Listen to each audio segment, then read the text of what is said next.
Welcome to A Celtic State of Mind. I'm Paul John Dykes and I'm joined today by Colin. Colin, welcome to A State of Mind Studios. Thanks for having us again, Paul. Delighted to be here. This is Axom's Daily Bulletin and there's plenty to talk about on a daily basis, Colin. Today it's all about striking options. Celtic have been linked to various different strikers of various different sizes, qualities and different kinds of deals. The big one, really, the big point of discussion was Stephen Fletcher. Now, Stephen Fletcher, I think the news broke from his friend Tam McManus. So I would reckon that it's pretty good information if you're looking at Tam as a source. He's a friend of Stephen Fletcher. But it seems as though the deal has cooled since last night. What's the latest update on that? From what I've been told, Fletcher was actually looking for a 2-year contract at Celtic. Understandably, given his previous injury concerns and the fact he's coming towards the end of his career, Celtic had only offered him a 1-year deal, and it looks as if that is now off the table. To be honest with you, I'm not sure whether Fletcher was ever going to be the main choice. I wonder if he's been a pawn being used for other transfers that's kind of ongoing out there, enough to kind of say to the chairman, well, maybe Celtic are moving on, I need to throw my guy out there. A guy that's maybe quite outlandish, like Barry Fry, would maybe see that Celtic are looking to look at other options and going, maybe the ball's not in our court the way I thought it was. So people are just using the medium of social media to their own advantage. It's never happened before, has it? Well, it's interesting now because it never used to be a thing, but obviously you can put that word out to a friend like Tam McManus, and of course, before you know it, it's all over Twitter. Now, if you are on Twitter watching our Axom Bulletin, please comment, and Colin and I will discuss any of your questions or your comments, and do the same on Facebook or on YouTube as well. There's always plenty to discuss with Celtic. Were you up at midnight last night trying to buy some Adidas kit? I wasn't up at midnight, no, but I did hear that the queues were biblical, is the quotes that I've heard. Was that Liam Gallagher's tweet? Oh, well, I only follow no. I'm kidding. Don't want to get kicked out of the studios. No, but from what I'd heard, they were turning fans away about 1 o'clock this morning because the queues had already reached a certain level, and obviously they've got to close for reopening in the morning. I was actually at the airport store at 4 a.m. Spent more money than I anticipated spending, but I do look as if I've just come out the Adidas summer winter collection. And I've got to say the quality of the goods is top notch, and unlike some other teams, I don't think the posties will be stabbing the parcels, so I just look forward to it. Allegedly, Colin. Now, you mentioned there without prompt that you only followed No. Are you in Team No? No, I was just winding you up. Are you an Oasis fan? I wouldn't say I'm a massive Oasis fan. I'd say I enjoy their music, but I'm not one of those super fans, a bit like yourself. But I would look forward to the reunion should it ever come about. Anybody who's watching the show, if you're an Oasis fan, do you prefer the solo material of Liam or no? That will be an interesting debate. First question or the first comment is coming in from Ellis the Wild One. That's coming through Periscope via Twitter, or the other way about, Twitter via Periscope. And Ellis the Wild One has mentioned that he hopes we sign Toney. So we're looking at Ivan Toney of Peterborough. You mentioned Barry Fry before. Prolific at Peterborough. What kind of fee are we looking at there, Colin? I'm led to believe that Brentford had made a bid of around £5 million plus add-ons should they make the Premier League. Obviously, we've seen the other day that they failed in the Championship playoff final. In fact, if anyone hasn't seen that yet, I recommend going back and looking at Fulham's first goal. Whatever the goalkeeper was doing for that goal will be in every blooper video, highlight reel going forward. He dives after the ball's in the back of the net. It's incredible. But going back to Brentford, they've got a fantastic front three. Their front three was absolutely prolific in the Championship. It was one of the reasons that they were up at the top of the table. So unless someone's going to be moving on, I don't see where Toney fits in there. Now, from the understanding that I have, is that Toney prefers a move to Scotland. He wants to give a go in Europe. He sees it as a platform for him to make a move into the Premiership eventually. But we've had this dealing with Fry before, where I believe that we were after Lee Tomlin, and the conversations between him and Peter Lawwell basically became public, and Celtic walked away from the deal. This could be happening again, but if Celtic are really in the market for a striker, given the options that's out there between Ivan Toney, Albin Ajeti, and potentially Stephen Fletcher, Toney at 23 probably is the one that you're looking at to say he's got the potential down the line for us to do what we do best: buy in, develop, and sell on for a fee. We'll have a wee chat, Colin, about the other two names that are in the frame at the moment. But we'll also look at some of the other areas, because everybody's focusing on the striker area. At the moment, I reckon that we would require a central defender before we bought a striker. Definitely. I mean, I think we're very weak. I commented on the last bulletin that we done with yourself and Jim, saying that we really do need another defender, because if it wasn't for if it was for the fact that we get an injury to Ayer or to Julienne, then suddenly we're struggling. I mean, who's going to come in? Near Beaton, playing centre half. I rate him, but he is prone to those mistakes, and he isn't a natural centre back. You're not going to get a partnership built up with him. Stephen Welsh is still a young player, was on loan at Morton last season, came in and played well in the game against Hamilton, looked okay in pre-season, but that's a lot of responsibility to put on someone, especially when we're looking to qualify for the Champions League. It's probably one of the best chances we've got of qualifying for the Champions League, because it's not two leg games. We've got one-off games, and in 90 minutes anything can happen. Well, see, when you consider that the Celtic, the speculation that's coming out in relation to the strikers is one thing. You've mentioned a young guy there, a young kid who came in and did well as a youngster after a very good loan spell in Greenock, which isn't far from where you live, Colin. But really, if you're going for 10 in a row, you can't really risk this, you know. And we've spoken before, Colin, about buying in players of a certain quality and a certain ilk. And what you get is you get Julian, you get Edouard, and that's the type of level that we're looking at. And I think that's maybe when I'm looking at the striker options, and we've already spoken about Toney, who you think would be the one for you. Albion Ajeti, for example, is coming in very highly rated, massive move to West Ham, hasn't worked out. And as I've said on the podcast before, it reminds me a wee bit of where El Yunusi was when we went in and got him in on loan. I think, you know, it's a try before you buy with Ajeti, is it not? Is that, you know, that's low risk? It is low risk, especially when you look at some of the other try before you buys that we had before. I know there was fans screaming out for the boy from Borussia Dortmund, the right back, Tojan, to sign permanently instead of signing on a loan deal. And I think we can all agree that by the time that loan deal was done, we were very happy to send him back to not where he came from, but I think they signed him for about €7 million, didn't they? He moved and he's actually had a decent career, but it just wasn't for Scottish football. And it's the same with the loan signing from Stoke last season, Moritz Bauer. There was talk of him then going on to become a permanent signing if the loan spell had went well. But for some people it just doesn't work in Scottish football. It's not to say that they're a bad player.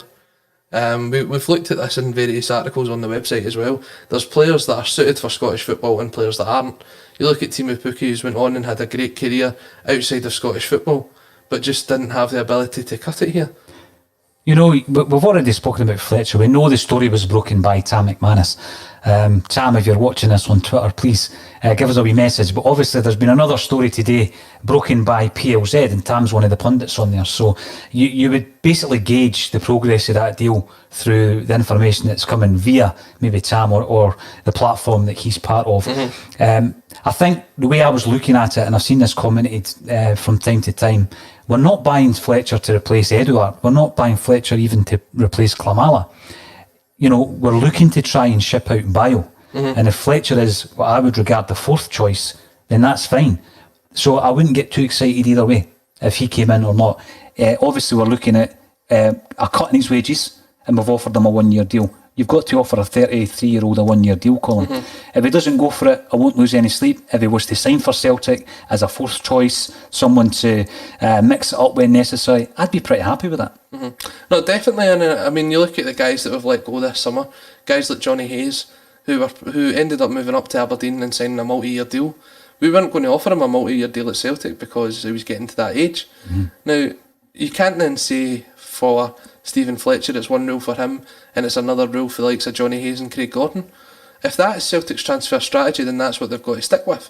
So if Fletcher's not happy with signing a 1-year deal, then that's up to him. If he thinks he can get a 2-year deal down south, that's all for him. He bought a house in Glasgow. He had the idea of moving up to Scottish football and to play for Celtic.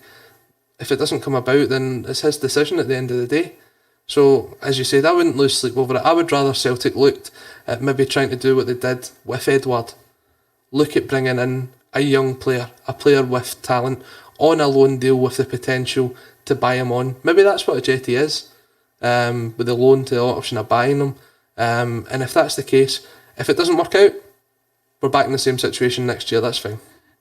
Tony Cassidy, hail, hail, lads, and hail, hail to yourself, Tony. Tony's a long-time admirer of a Celtic state of mind, very supportive, so thanks very much, Tony. Thanks, I hope you're having a good day. Any comments, feel free to make them, and obviously we can discuss them between Colin and myself. You made a comment previously in relation to Edward. There's also the question, of course, of Lee Griffiths, because he was missing from the first game of the season, the opening day victory against Hamilton, which Jim and I spoke about the other day. So Edward, he's a must keep. Everybody would agree with that. Everybody tuning in, he's a must keep, regardless of whatever else comes in or whoever else comes in. You've got to keep odds on Edward. A point that was made the other day, though, Colin, was we're focusing on the striker because he's the guy, he's the top class talent that you would expect English clubs to be looking at. But Ryan Christie and Callum McGregor are massively pivotal to Celtic's success, particularly McGregor. But I mean, Christie was coming into a great game last season as well. Now, with regards to Edward, if he was out for any reason in that Celtic team, when you've got the kind of service you're getting from the likes of McGregor and Christie, not only those two, but also the two fullbacks, judging by the weekend's game, any striker up there is going to be getting half a dozen chances every week. Yep. All right. So if Edward was to go, and it's for one of these figures, according to Charlie Nicholas, 30 million, Harold Bratback says 40 million, then you need to go out and buy like for like. And what I mean is the Edward that we purchased for £9 million. Mm-hmm. So we shouldn't really be looking at either people at the end of their career or bargain basement, if you like, because I mean they're not in of the top division. But I think if you look at Ajeti, he has a potential to be a top striker. Oh, definitely, and the fact that he's played with Elyounoussi as well suggests that there could be a partnership there going forward. I mean, you look at the way that Elyounoussi linked up with Edward when he was fit last season. There was a lot of great interplay. When you look at the games in Europe, they linked up really well. Elyounoussi was outstanding, as I've said multiple times, in that game against Lazio in Rome. Were you at that game? Oh, I don't know if I told you, but I was definitely at that game. May have been the best day of my life. I hope my girlfriend's not watching. But honestly, I think what you said there is spot on. The service that comes to the striker will make whether the striker's a success or not. I mean, we played Lewis Morgan up front against Rennes, and he looked capable of playing at that level because of the service that was provided to him. League Cup final. Exactly. Doesn't seem that long ago, but Lewis Morgan was our centre forward that day. So when you look at it, if it was to be Stephen Fletcher, it's certainly an upgrade on having to play Lewis Morgan up front.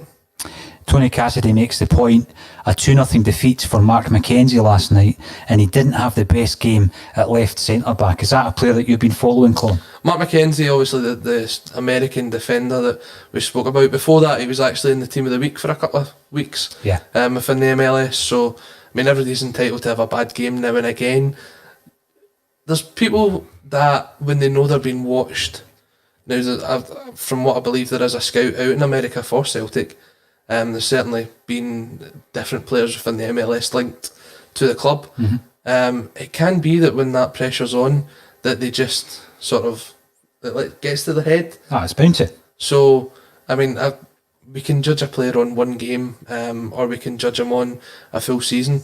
I would hold out reservations on Mckenzie until we see a bit more of him. And to be honest, is he going to be somebody that we sign? Who knows? We certainly do need to strengthen it, would you agree, Colin? Oh, definitely. Vice Point Studio. Barry Fry smokes chips and gets high. Allegedly. It's the rumour on Twitter I've heard. Now, is that in relation to the amount of cash he's looking for this big lad?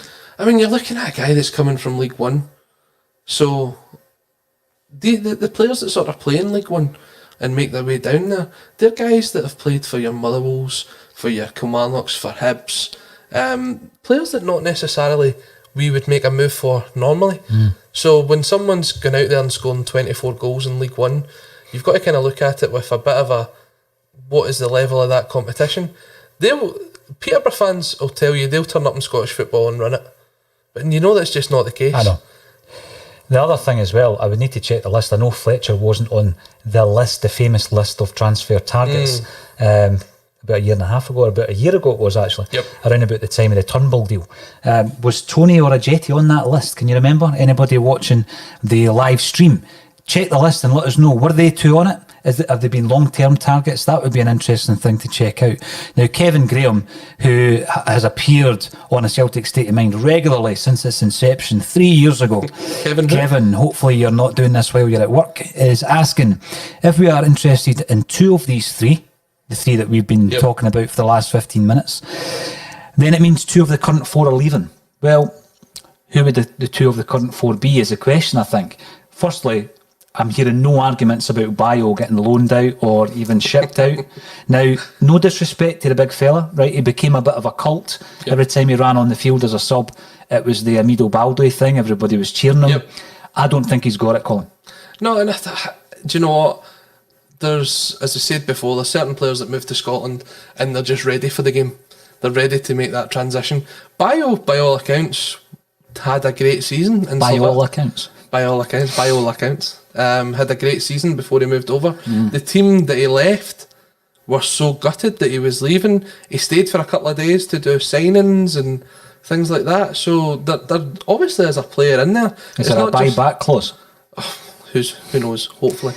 As I say though, it's not going to happen for him. So if he leaves, we wish him all the very best. But we need to push forward in relation to improving that squad. Should you have a couple of suspensions and injuries and you're going into a big game, you don't want to be in a situation where you're playing a Lewis Morgan centre forward in a League Cup final. So I think that's where we're coming from there, and it's a good point from Kevin. The other question would be who else then? Who would be the second striker that would be shipping out?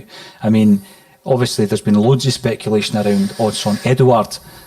Top quality. You're talking a huge amount of money should he go. What's the problem? What's the situation currently with Lee Griffiths? Well, see, that's my opinion. My opinion is you're looking at Lee Griffiths now. I think Lee Griffiths, as a footballer on the park, is a fantastic asset to Celtic. But over the last sort of 2-3 years, has he been the most reliable? Now, we're getting into a situation here where we must win this title this year. It's unthinkable for Celtic not to win the title. If you're needing goals, you've got 9 subs on the bench. I don't mind the 3 of them are strikers. So if you're even playing 2 up front to have 5 strikers, if you can keep them all happy and give them 10-15 minutes here and there, the likes of Ajeti has played out in the wing before. We definitely need options on the wing. Well, you mentioned Johnny Hayes. You know, him leaving means that we are short on the left. Oh, definitely. And on the right. Who have you got? At the minute, playing, we have Elian Hussein, we have Forrest. Yes. Mikey Johnson's out for 6 weeks. The other option at the minute is Karamoko Dembele, who I think has got a great future in front of him, but he's 17. It's a lot of pressure to put on someone. Why are we not asking where the options are coming from out wide? No, you're right. The other option on the right, of course, is Frimpong, who played out there last season, very briefly, with El Hamid perhaps behind him or as part of a 3-5 formation. So, yes, good point from Kevin Graham. Keep them coming in, please, and we will be discussing every point that's raised, every question that you ask. Kevin asks another, or makes another point. Fletcher is better than Bio. I wouldn't disagree with that. If he's replacing Bio, then fine. If he's replacing Eddie, then we will be spitting molten lava on the Celtic way. It's quite poetic. Quite dramatic. Exactly. I don't think you would bring in Stephen Fletcher as a replacement for Edouard. We're talking 2 completely different styles for a kick-off, but different standards, different levels of player. Yeah, no, definitely. I mean, don't get me wrong. If you look at someone who's scored, I think he scored 16 goals in the Championship last season, Stephen Fletcher. Now, if I was to turn around to you and say, how much would you pay for a Championship striker that scored 16 goals? immediately you'd be thinking 7-8 figures. But it's Stephen Fletcher, so how does that look upon it? Do you know what I mean? Is it the name, or is it the fact that he scored the goals? I honestly think it's the age that's the factor in people, and the fact that we're looking back to what happened back in 2009. And Stephen Fletcher has said recently he wanted to sign. It was out of his control. Yep. He wanted to sign for Celtic. But as I say, certainly not as a first choice, no. Kevin. So you've made a point that I would certainly agree with. Mikey Posters, lovely picture of Mikey there, looking dashing, meeting up with Buzz Lightyear in Dunfermline, I think that was, because that's what happens when you're walking about the Glen. Working great, guys. Thanks, Mikey. It's good to get an update on the quality of the sound. We are working with new technology here, Colin, so we're looking to strive to ensure that it's the best possible quality. So thanks very much, Mikey. Yep, definitely. Jed Sweeney, welcome back. We spoke to you interactively, obviously, during the weekend's game against Hamilton, and Jed Sweeney says, let's be honest, none of them are coming. Lowell at his old tricks, we will get the wee Man City guy. What's your thoughts on that? Are we playing Russian roulette here? So I'd seen the link with the sort of boy from Man City this morning. By all accounts, he was at Middlesbrough for the latter half of last season, playing alongside a hero of mine in Paddy Roberts. But he was playing out in the wing. The boy's not a striker. Mm-hmm. He's one of those sort of forward three. If I had to describe him as a player within the Premier League, the Scottish Premier League, to compare him to, it's a bit like Yanis Hadji, where they like to play him as a false nine, play him as a winger. Mm-hmm. But we've got that relationship, obviously, with Manchester City. It's well documented where the relationship comes from. I wouldn't be surprised if it's not him, then we will end up with a loanee from Manchester City this summer. You mentioned wee Paddy. We were all very fond of Paddy Roberts when he came twice, actually, up to Celtic Park. Where is he these days? Well, now that the Championship season's over, he's back to Man City. Back to the parent club. I know he'd signed a new 2-year contract, so I believe he's still got a year left on his deal. Mm-hmm. That boy needs games, Colin. It's a wasted talent. It's a complete wasted talent. When you look at what Man City paid Fulham for Paddy. It's a drop in the ocean for Man City though, really, isn't it? But when you go out and spend that sort of money, you're expecting some sort of return on him. Now, he's 23, 24 years old. They're going to have to eventually cut their losses. And if Celtic's not sniffing around, then I would be quite disappointed. Could you utilise somebody like that down both flanks? Oh, definitely. Paddy's... Would he not be a good option? And people say, get over him, it's happened and he's had his chance. At this moment in time, to cover both left and right hand side, I think it's still an option. I think if Paddy's genuinely looking at his career, now I don't know who else would be interested in him. I don't think there's a move there. A few failed loan deals. Yeah, I don't think there's going to be a move to the Premier League for him. His move to Norwich didn't materialise, and we've seen how Norwich finished the season. Mm-hmm. Does he want to move down to the Championship? Or if the offers to come back to Glasgow, he's proven up here that he can play at a top level. That game against Manchester City at the Etihad, he was unplayable. Yes. So, what does the viewers think? You're watching on Twitter, Facebook, YouTube. Should I shut up about Paddy Roberts after all these years, or would you welcome him back? I think it would be good cover in two different positions. So please let me know your thoughts on that. Keep the comments coming in. Follow our Celtic. Should we keep bit part players? Encham and Rogic? Well, I think it's a good question. It's a good question though, because Tommy Rogic, we're playing Kilmarnock this weekend. Yep. One of the players I think of in recent times is Tommy Rogic, for obvious reasons. I have mentioned over the last few months on the podcast, he has been fairly ineffective since Neil Lennon came back in. Definitely. What do you do with a guy like Tom Rogic? Tom Rogic has the ability, to be a game changer. He is that person that can play the ball that no one else can see. You try and get the ball off Tom Rogic as well on his day, and it's absolutely impossible. I think Kevin Graham actually described it once as trying to get... Rogic would be able to keep a beach ball off someone in a telephone box. He's that good with close control. The bit I take a bit umbrage to here is Encham being a bit part player. Now, I was actually quite annoyed with the fact that Encham was in the reserve sort of side through pre-season. Mm-hmm. I think Encham is one of the best central midfielders that Celtic have got. Agreed. And if you're looking at trying to phase out Scott Brown this season, and Cham to me is the natural selection. He can play deep, he can play forward, he's good cover, and if I was him, I'd be knocking down Lennon's door expecting to get my starts. He's one of the guys, as you say, you know, if you were to sign a player like him from Man City this pre-season for 5 or 6 million, be pretty chuffed with that. Oh, definitely. Kevin Graham's a big fan. Let us know your thoughts, Kevin, and everybody else who's tuning in. Encham, should he stay? Should he go? Should we be playing him far more often than we have been? I mean, on his day, which is obviously the important part, he is the finest technician in the Scottish League. Loves a game against Rangers as well. Jed Sweeney, Lawwell and his son at it again. I don't know if Paul Lawwell is still at Man City. I really don't know if they are. He's got a couple of sons. I don't know if it's the same one. Keep up the good work, boys. Would you keep the same 11 for Kelly on Sunday, maybe with the exception? Thanks for the question, Vice Point Shudo. It was one of the points we were going to cover, so we'd be as well covering it just now. We opened up the new season against Hamilton. It's 5-1. You might think, well, why change it? Don't fix something that isn't broken. What would your lineup be this Sunday? Would you make any changes, Colin? I think Barkas will probably come in for a debut. Right. As I've said on this platform before, I think Scott Bain is a good goalkeeper, but when you spend that sort of money on a goalkeeper, you're probably going to have to play him as your number one. So I would expect Barkas to come in. Looking at the sort of back four, I don't think that will change. I think Greg Taylor was absolutely outstanding at the weekend, and I look forward to seeing what he can do. He's obviously played at Kilmarnock before, so he knows the ground, he knows how to play it. The concern really comes up with the plastic pitch, and I don't want to make this out to be a leveller, because it's not. It's not a leveller, but the ball does bounce in a different way. Players react differently on the plastic pitch because of previous injuries, because of the way that their studs go into the ground. So looking at the 11 that started against Hamilton, I don't think there's any concern really of players that would potentially get injured, but guys that are injury prone, like El Hamid, I can't see him playing, purely and simply because at the start of the season you want to try and keep as many players fit as possible.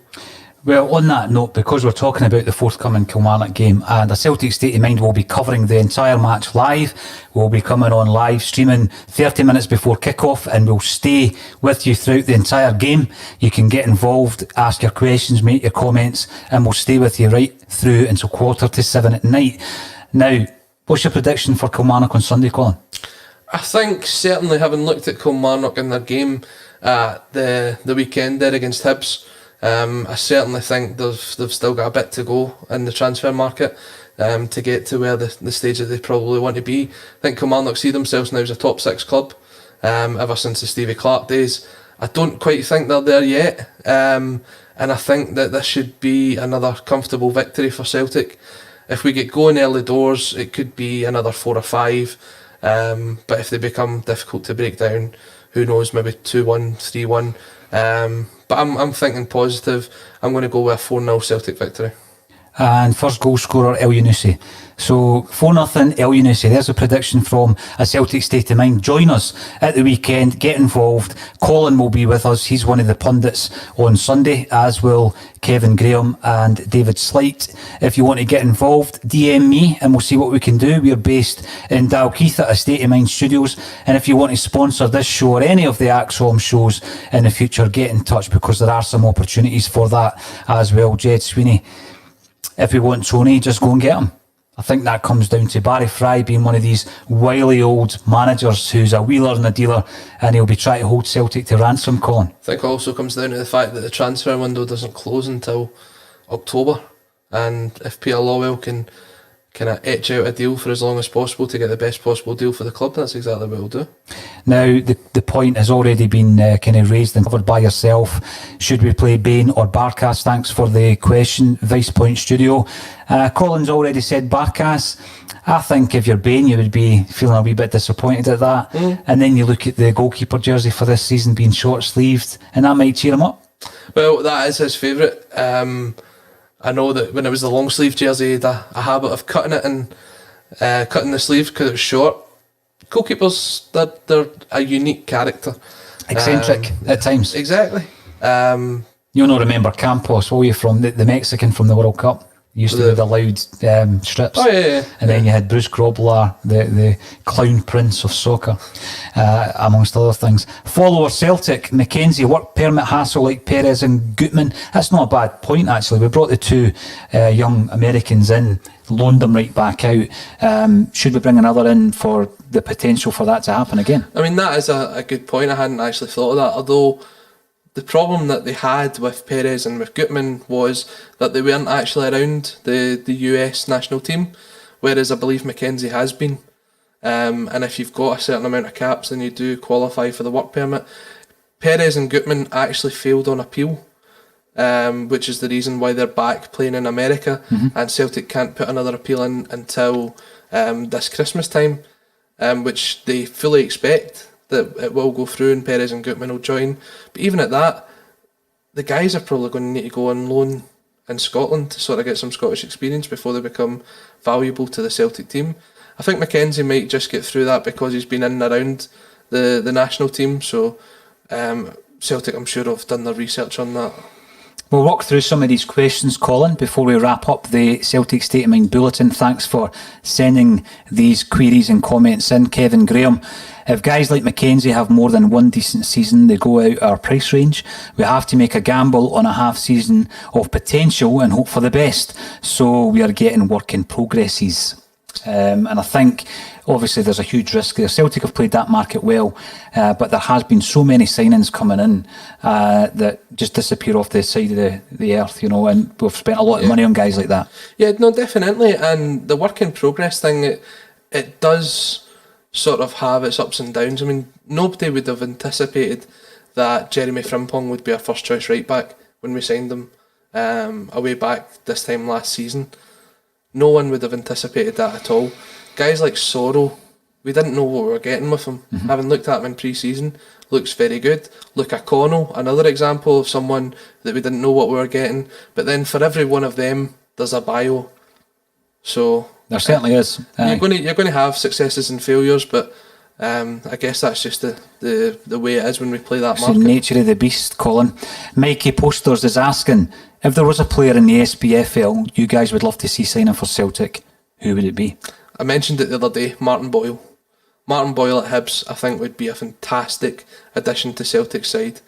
Coming off the left, he is probably the quickest player in the Premier League. He's got that international experience, having played for Australia. He's got the experience of playing in the league. He knows what it's all about. And when we're looking at someone like Elianusi being our only option on the left-hand side, having a Martin Boyle to come off the bench after 60 minutes, it just stretches that defence even further. And when you're going to try and maybe get a last-minute goal, or you're trying to extend your lead, can you imagine the look on defenders' faces when they come on and see Martin Boyle's up against them? Yeah, I do rate the guy. I think he would be a handy player. He would obviously be a squad player, and hopefully you could develop him. I would like to see Dykes on the back of a Celtic strip, but I wouldn't sign Lyndon Dykes for that satisfaction. The other guy again is Lewis Ferguson, who's been mentioned, and I think he's very promising. Would I sign him? Yes, I would. How much would it cost? 2.5, 2 million? This is the problem though. So Lewis Ferguson, central midfielder, central attacking midfielder. We are really strong in that area. Would he make more of an impact? And this goes back to one of the questions we had before than Tom Rogic has made in the last 18 months. Different types of players, but same area of the field. Would he make more of an impact? To be fair, I haven't seen a lot of Ferguson. What I seen of him last season was him getting sent off, and that seemed to happen a few times, so it looks as if the boy's got to mature a bit. But we're all forgiving players' chances. Haven't we all, Colin? Facebook user who's anonymous at the moment because you've got to go through a wee sign-up process via StreamYard is saying Denier, Encham, Boyata, Roberts, Frimpong weren't bad old tricks. I think this is going back to one of the comments that was made before, and it's a good point. Yep. We've done okay from the deals that we've done with Manchester City, haven't we? Definitely. John Guidetti, another one? John Guidetti, Georgie Samaras. There's certainly a partnership there with Man City which I would happily go back to the well because they invest a lot in their youth. They do. Yeah, they buy up from all over the world, and these players can develop at Celtic Park, Definitely. without a doubt. Vice Point Studio, thanks again for your regular comments this afternoon. Big Tam can't stay fit. We all love him, but it's a tricky one going forward, very frustrating. I think Celtic will look at that situation as every passing season, Colin, his value is dipping dramatically. I mean, there was one point at this stage last season, I was talking about Roderick as a £10 million player. We wouldn't get anywhere near that if we sold him just now. No, I don't think we would. And we've always went on about Roderick and his injuries. It's been part and parcel of his development as a Celtic player, and then you get 6 months out of him where he's the best player in Scotland. And I guess at Celtic we've just sort of accepted that's the way it is with Tom Roderick. But if you take a look at someone like James Forrest had underlying issues with injury for years. There was a stage where a lot of Celtic fans were happy to see James Forrest leave the club on a free transfer. Whatever happened with James Forrest, with whatever specialist that he went to, you're now coming back and looking at a guy that scored nearly 60 goals in 3 seasons. Mm-hmm. Could it happen for Roderick? Let's hope so. And actually get the player that we know is in there to play a full 90 minutes for 38 games a season. Encham is a Rolls Royce. Now, we've spoken about that. Agreed. We've spoken about his style. We've also spoken about describing people as cars. I don't know what I would be described as, Colin, but he is a Rolls Royce. Did you see me driving that Merc the other day? Not mine, as it happens, but I almost stalled it. Not the best driver. Keep Encham and punt Roderick. McPhee, Andrew McPhee, I agree with you. I think it's time for Roderick to go.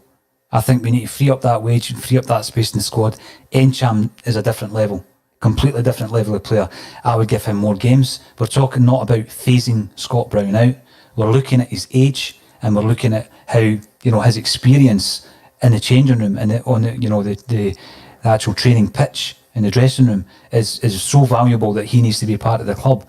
But I wouldn't expect him to play 50 games, Colin. No.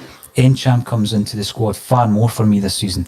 I think Olivier Encham is the guy's right. He's a Rolls Royce player. And what I mean by that is, if you compare the Rolls Royce and cars as a premium car, Olivier Encham's a premium player. Right. He's one that if you left the squad and you had to replace like for like, you would get no one anywhere near as good to come up to Scottish football. So what type of car is Morelos? Please, all our viewers who are watching this on YouTube, Twitter and Facebook, let us know. Fletcher would be nice to have, but I'm amazed nobody talking about how desperate we are for an established centre-back. We are one injury away from a crisis. We have been talking about it. This is coming in from Facebook. Thank you very much for that. We have been talking about a centre-half, and we do appreciate that we need it. We're so strapped at the back now. If Julian or Ayer were not to play this weekend, you're looking at Beaton or El Hamid. We need a centre-half. Oh, definitely. I want Benkovic. I wouldn't be against Benkovic coming back. I think he's a fantastic player. And to be honest with you, I'm starting to wonder now if letting Simunovic go was the right idea.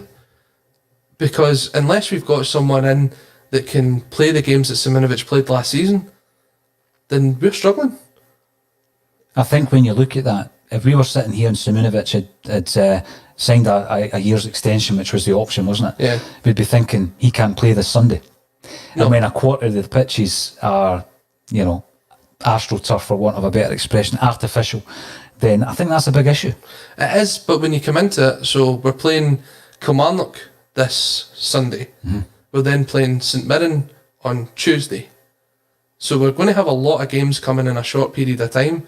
Now, if you can bring one in and out the team the way that they did with Simunovic, it keeps players fresh. And this is the most important thing for Celtic at the minute, is when we're going for, literally, we're going to be competing in 5 or 6 different trophies this season. We're going to be competing in the Scottish Cup twice, the Betfred Cup, the League Cup. We could be playing in both the Champions League and the Europa League, depending on how things go. It's going to be a lot of games, and rotation is going to need to be key. It's vital, and we certainly do need another centre half. I'm sure they've got a few targets and let's just hope that sheet doesn't go missing, or the cleaner takes a picture of it this season. Jed Sweeney, would you play Ryan out wide to get Encham in the team, or is that a waste? It's interesting, Jed, and it's a good point. Thanks very much, because we do have someone who does the stats on a Celtic State of Mind who reckons Ryan Christie's very effective out left. I would agree with him.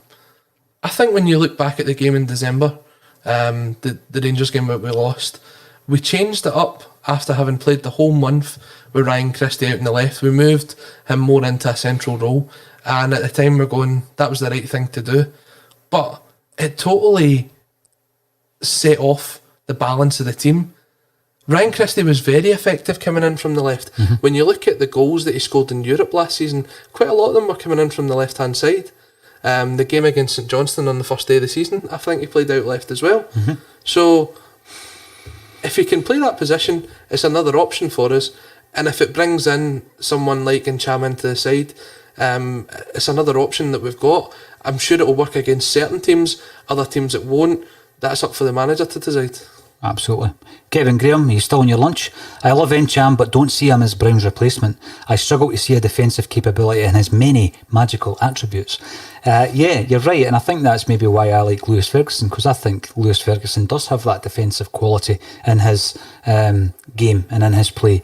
But yeah, I wouldn't compare them, but what I'm looking at is game time. And I think that, as you've quite rightly said there, when you're looking at, shuffling it up, you do look at Encham more of a creative player. Maybe it's something he needs to add to his game, Kevin. He's still there to develop as well, Yep. Tony Cassidy, thank you again. It's good to hear from you. Are you the leaked transfer list? No sign of Toney or Ajeti. Instead, Aribo. Yes. Tomori, Benkovic, Mope, Perod, etc. I remember it well. So thanks for clarifying that, Tony. Take a look at the players that's on that list, right? So Aribo, now there was talk that Celtic were after him last season, but it took... Where did he end up? Somewhere in Scotland. But it took for them to spend quite a bit of money on an unknown prospect. I believe he's on the upwards of £25,000 a week. Celtic were never going to offer that sort of money. Absolutely not. Tomori, guys like that, there's certainly some quality in there. One I think I remember was Daniel James, who's went on to have a great season. So it obviously shows that whoever's looking at that list probably does have a good eye for a player. Mope, Benkovic, some good players there. I'd still take Benkovic. I've said it before, and I'll probably no doubt say it again, Colin.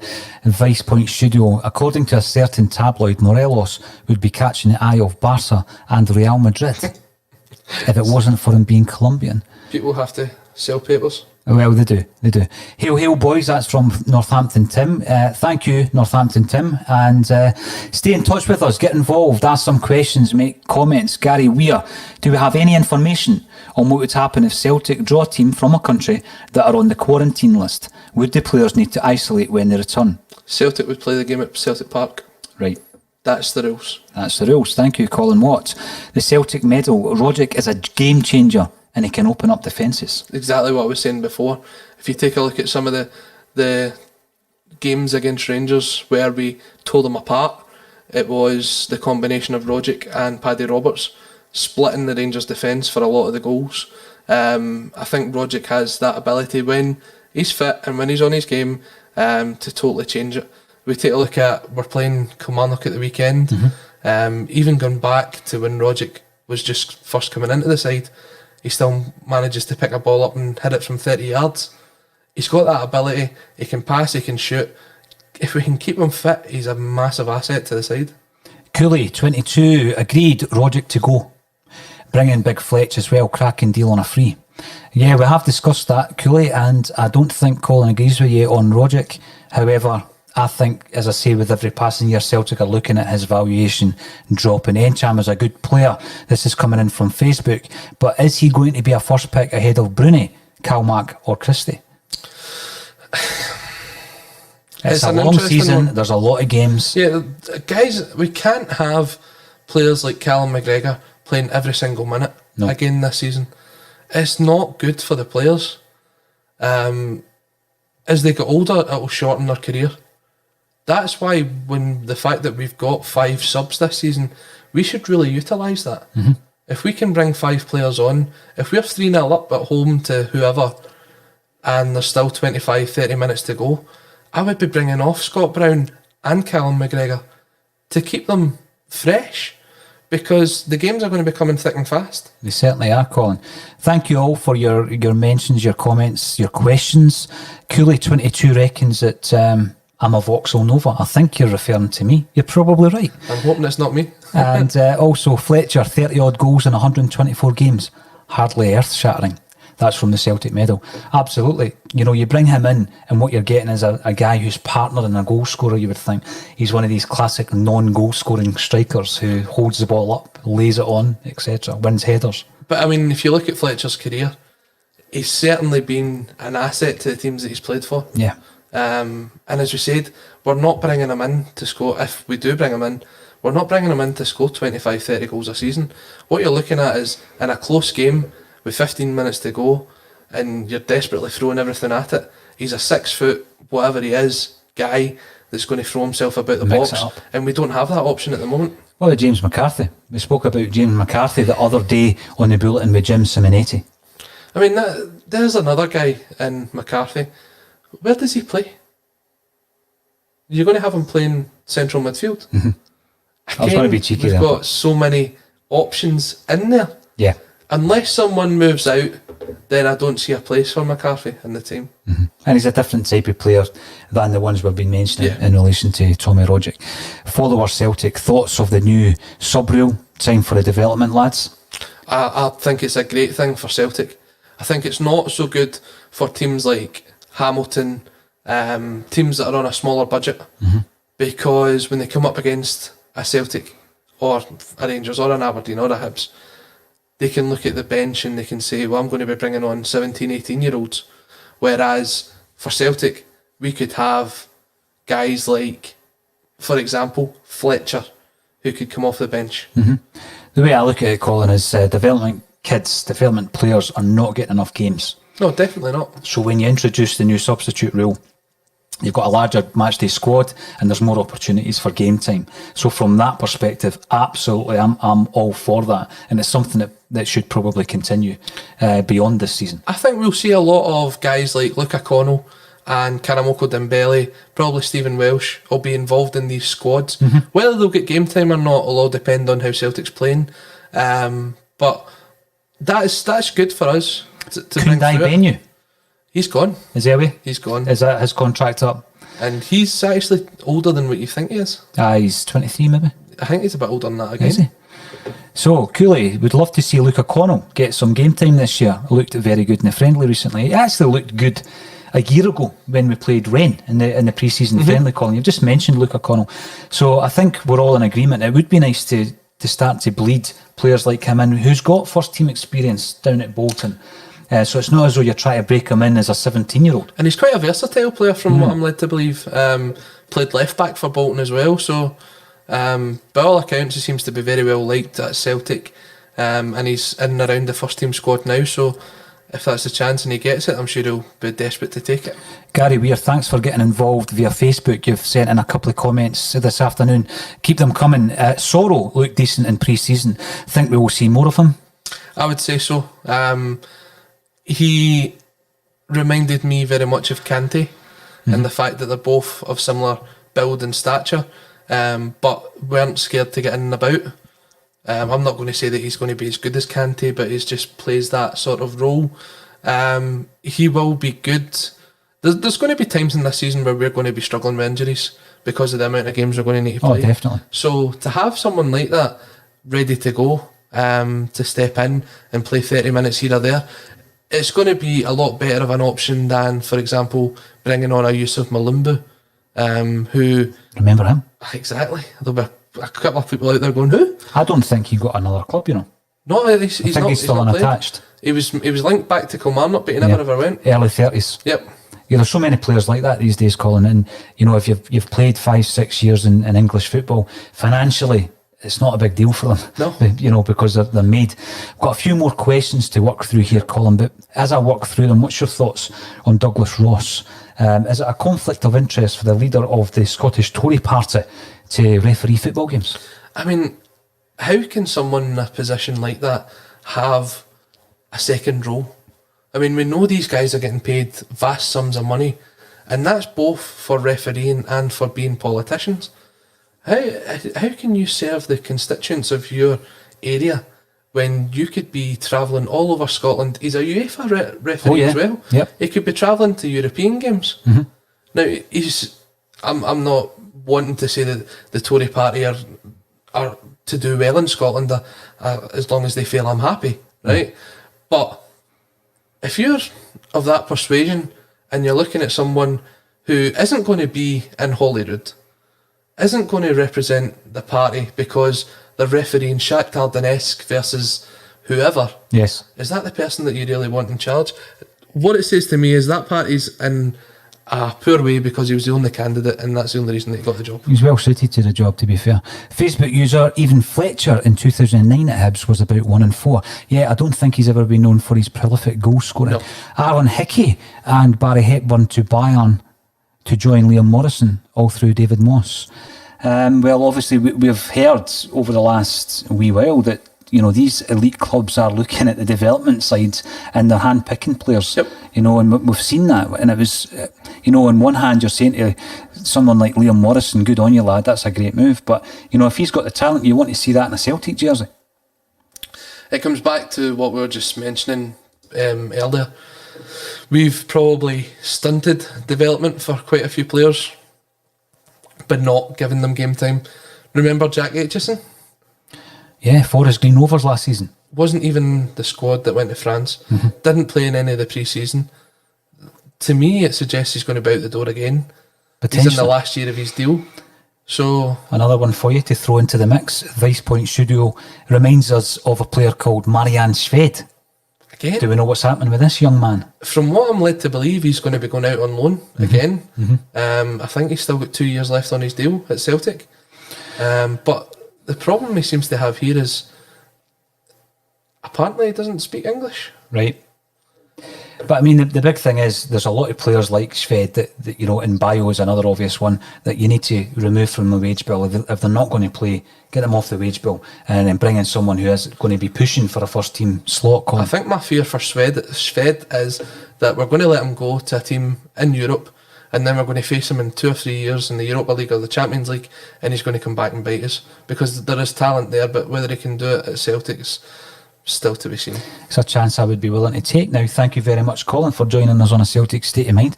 And thank you everyone who's joined us on Twitter, Facebook and YouTube. We are building this up to be a daily bulletin from A Celtic State of Mind.